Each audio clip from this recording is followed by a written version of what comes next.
see that there's somebody who's maybe a little bit shy, or they don't seem to really be involved in the conversation very much, or they don't look very happy, try to get them talking about something that really does matter to them. And maybe it won't be anything to do about work. Maybe it will be that they're excited because something is going on outside of work. Maybe they had a nice holiday recently. I don't know, maybe their child's just been born or something like that. There must be something that's going on in their life, you would hope, which they're happy about.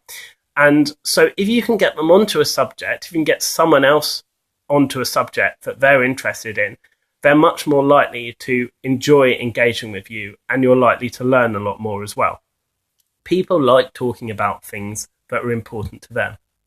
And the final reason why I think it's really important for you to listen carefully, or for us all to listen carefully, me included, to other people, is that one of the problems with the modern world is that, and I've observed it myself, and I've observed it in my own behaviour, and I'm trying to get better at it, is that quite often a lot of people aren't very present in the room.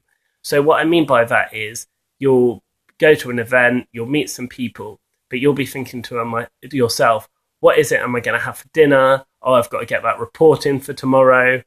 Wow, I'm going to go and see that film at the weekend. Or you just find the person a bit boring. It might be that you're thinking of good things or bad things, but what you're not doing is focusing on the person in the moment right now.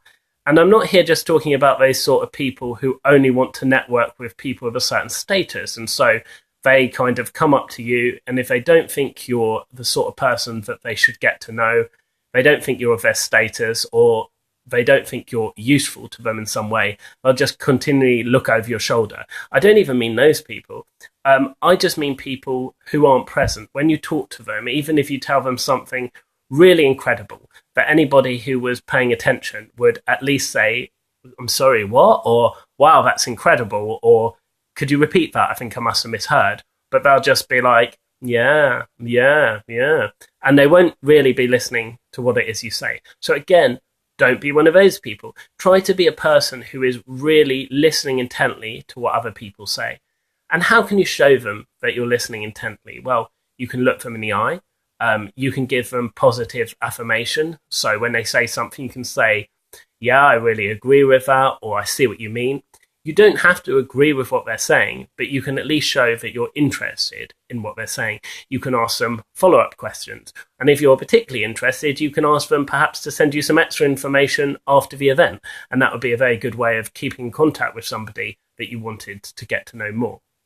So the influence tip for today was about listening to other people, and I hope you found it useful.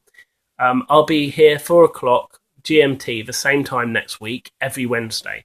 And as I say, if you want to check out my work on theinfluenceexpert.com, please have a look at that. I'm also on YouTube, I'm on Twitter, and in fact, I'm across all sorts of social media. Also, if anyone wants to suggest a topic that you'd like me to cover, then please come and speak to me.